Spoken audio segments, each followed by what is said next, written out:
Okay, so now it's time now to round up today's top stories from the world of science with CTV's science and technology expert, Dan Riskin. Good to have you back here on a Monday morning. Dan, so let's tackle this one here first. A new study finding that when kids, or what kids lack in attention span, they often make up for in creativity. Yeah, so this is a really neat study. I'm always looking for insights to figure out how my kids are thinking or what's going on inside their heads. And this does shed a little bit of light, especially for my 10-year-old.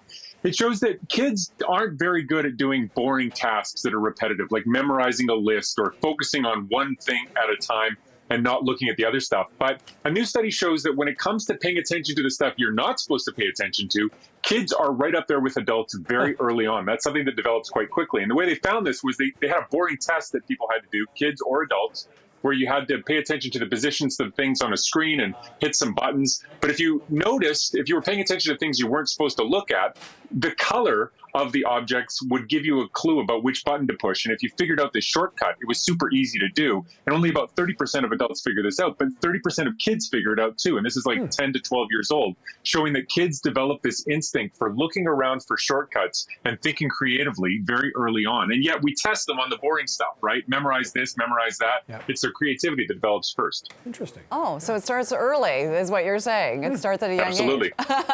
All right. Well, does it seem like there's less time to get things done lately? I had no idea, but the Earth has been spinning a little faster. Is this true?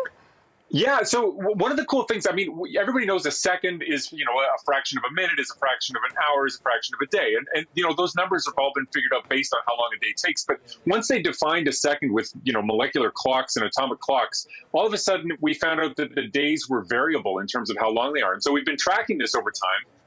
And we've been finding that over the decades, the Earth more and more slowly, just a tiny bit.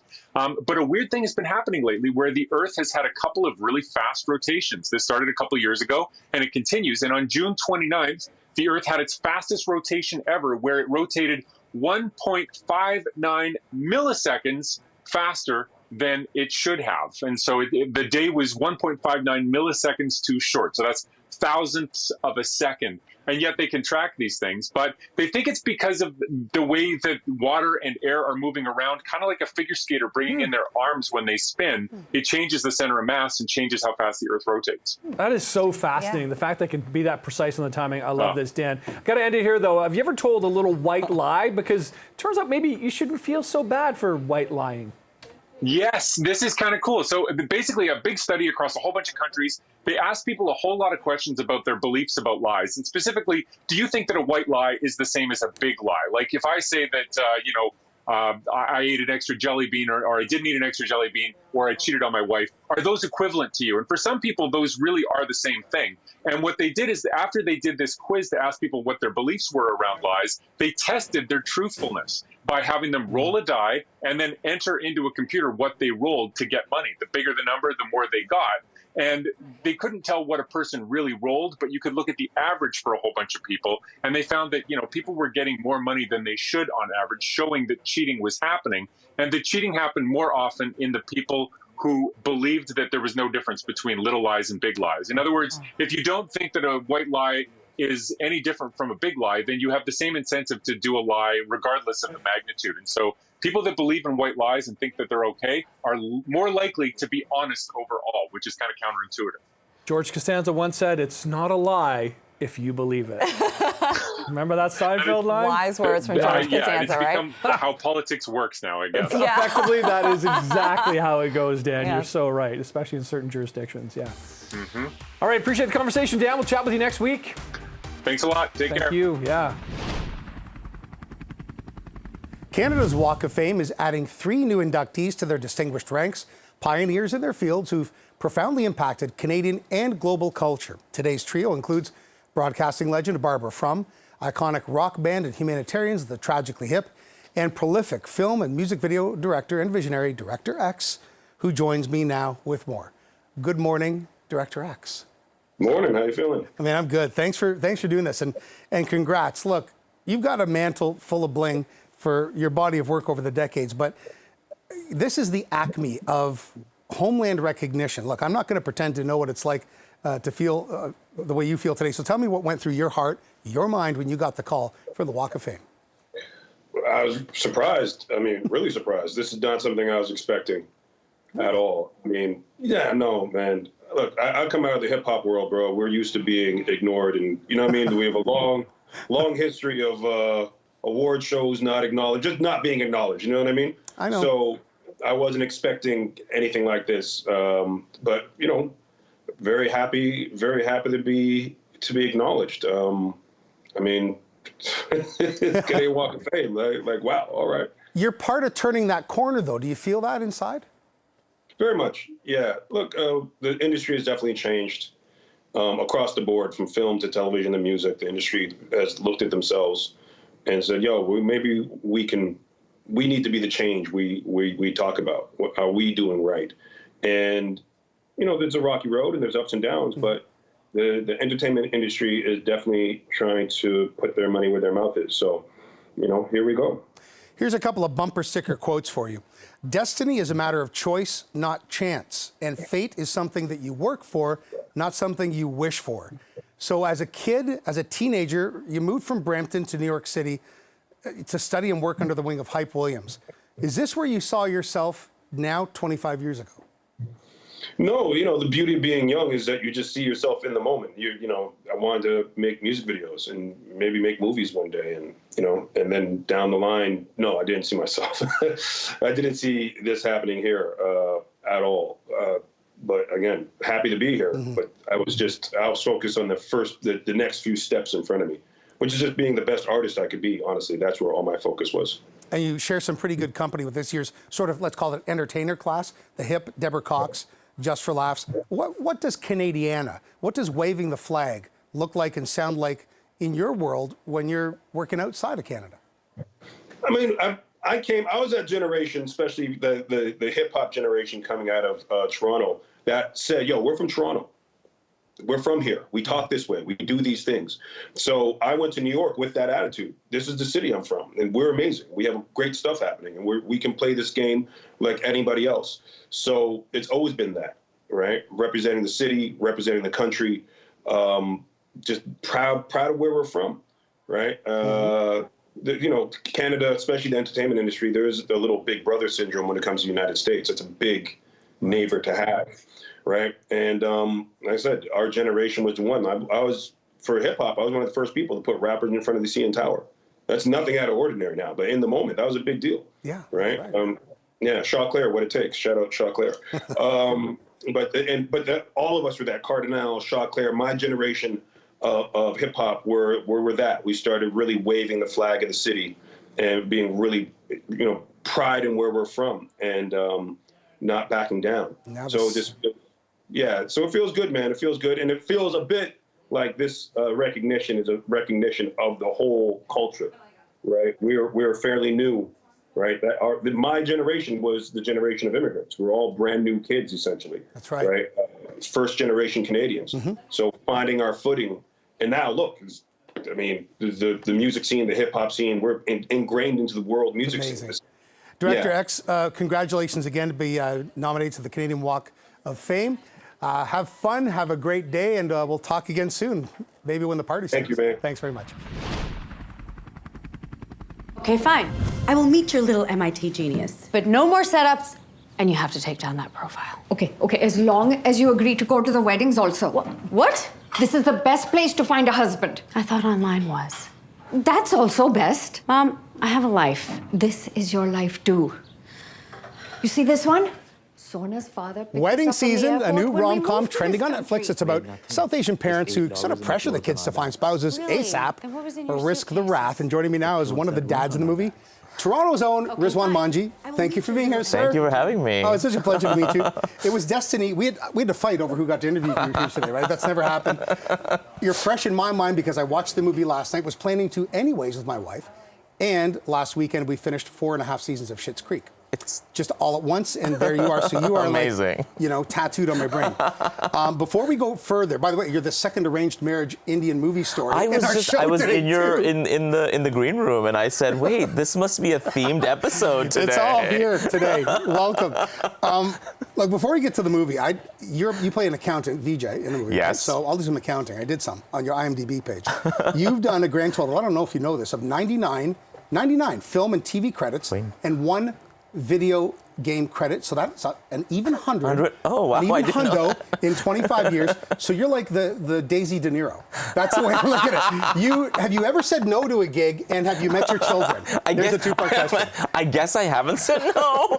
And who are my children? No. You have 3. I have just 3 so you kids. know. Okay. Who are here in Toronto with me right now. Awesome. So I don't know where they are. They might be roaming the streets somewhere now.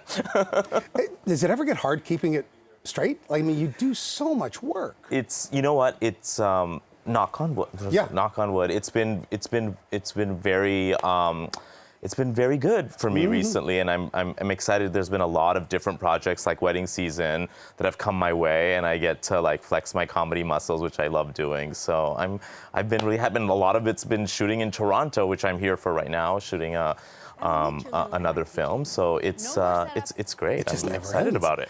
So Wedding Season, fresh for me again. Watched it last night with the wife. We just loved it.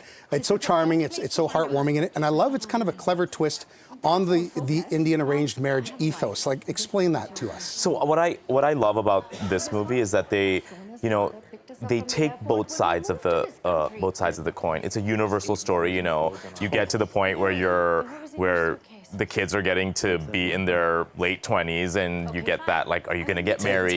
It happens everywhere. It's not just in the South Asian community. Oh, for sure. But I think what it really does here is it shows the point of view of the parents in a very, they're not the villains of the story, which is what usually happens, and the parents and the kids come to a middle ground, which I really love, and I think that's what sort of that universal story, and that sort of there's no real villain in the story that's getting people to love this and watch, and it's funny, so that's that always helps. It's very the comedy is subtle, and you have to really, I had to go back. Unless it's a movie with like a lot of high tech effects, you have to go back. I actually had to stop it a couple times to go back because there were really good gags. There's jokes in there that were kind of hidden, which I like. Movies can go a really long way to bringing us together. And, I don't think we've ever been more divided as we are in so many ways right now. Yep. That's got to be a point of pride for you, to be a part of a project that's did nothing but bring people together and make us happy. It's clearly people are flocking to it, which is really great. They're finding something. We're trending on Netflix. It's number 4 in the world, which is really exciting. That's awesome. Which I'm really, awesome. You always worry. Are people are people gonna relate to this? Are people gonna find this funny? And you spend a lot of time working on a project, and you hope that people find it something great about it. See, I'm Greek, and for me, like my Big Fat Greek Wedding, I got so much out of that, but it became a planet-wide thing, right? Similar kind of vibe, because culture can be cruel sometimes when it's when it's kind of funneled through into the sausage factory and put onto screen. Yeah. But it can also be just a joyous thing. And that's the thing is if you do everything with love, if you can find the humor in it, then people are gonna relate to it and love it. So you've been working for a long time now.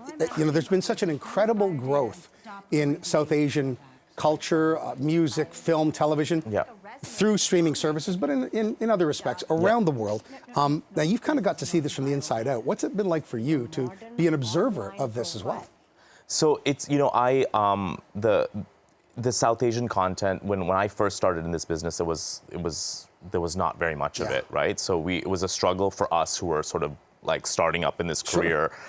We'd get to play the cab driver and the terrorist. That was the roles that we would get. But I have to say, and I always look at the positive. We have a lot of ways. We have a lot of ways to go.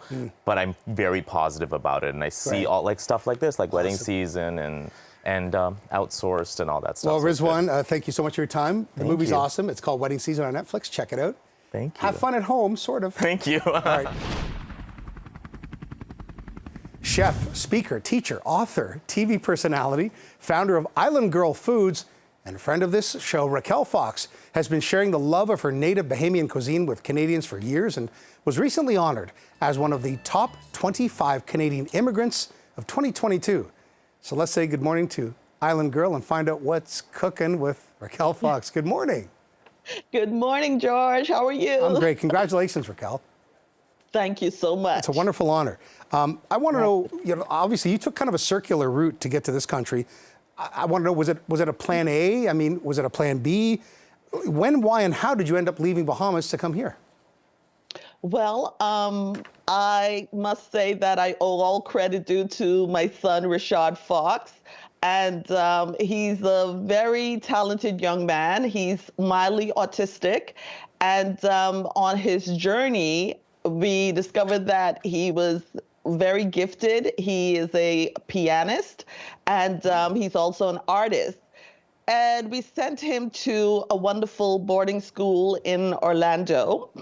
At the time when he was about to graduate, his speech pathologist, Tim Kowalski, who is Canadian, sat me down and said to me, Raquel, what are your intentions with Rashad at this point? And I said, well, possibly, college, higher learning. And he says, you need to consider migrating to Canada. Wow. And he says, hear me out. He says, Canada, we truly respect our special needs. There is a wonderful community. There's resources. Right. He says, this is a place where Rashad would just flourish. And I know you're a mother who wants Rashad to reach his full potential in life. So you and your husband should really consider it.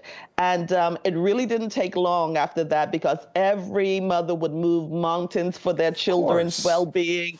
And just having wonderful Canadian neighbors in the Bahamas, where I'm from, I knew that Canadians were the best people on earth. And I figured both Commonwealth countries, and it was just such a perfect fit. And we started our journey. Oh, that's an amazing story. Raquel, I didn't know all those details. And, and I've been talking a lot lately because we had so many international and global festivals celebrated here in the most multicultural city in the world. We're talking a lot about the mosaic versus the melting pot. Now, you spent some time in the States too, right? And the UK. Nothing against, people go there and it's a wonderful thing. But that's a melting pot where you come, you bring your culture, then you melt into the soup and become American or become Brit. Here you come as a mosaic. Or you're one little tile that's part of a big tapestry, but you always keep that identity. Does that translate into your cooking? It sure does. I mean, I was already a restaurateur.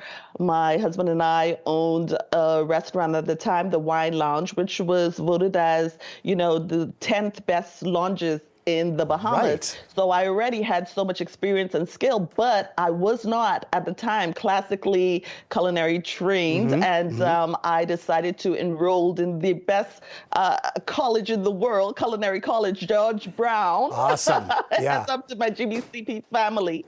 But I certainly, I benefited so much. There's so many great chefs there who trained me, and I went in completely humble because I wanted to become a sponge. And I always had maintained true to my Bahamian, my Caribbean identity, for sure. And that just resonates in the food, in my plating from oceans and farm to table with a little bit of island finesse. Awesome. That's my type of cooking. And Canada just accepts such multiculturalism, diversity. It's so beautiful, and it's a melting pot of love and delicious food. We thank you so much for your time. Congrats again on being named one of the 25 top immigrants in the country. Johnny cake is my favorite thing in the world. I eat it with every meal when I go to Bahamas 3 or 4 times a year. I'll think of you the next time I have some. Thanks very much. No one believed in what he was doing. But I'm proud that my ancestors and my gurus have given me enough strength to give back. The International Film Festival of South Asia has kicked off, and one of the most anticipated movies is called Anatomy of a Warrior.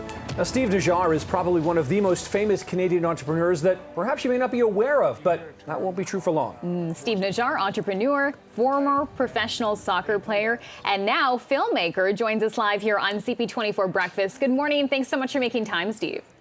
Good morning, and thank you for having me. Well, congratulations on this film. I want to talk about the title first, Anatomy of a Warrior.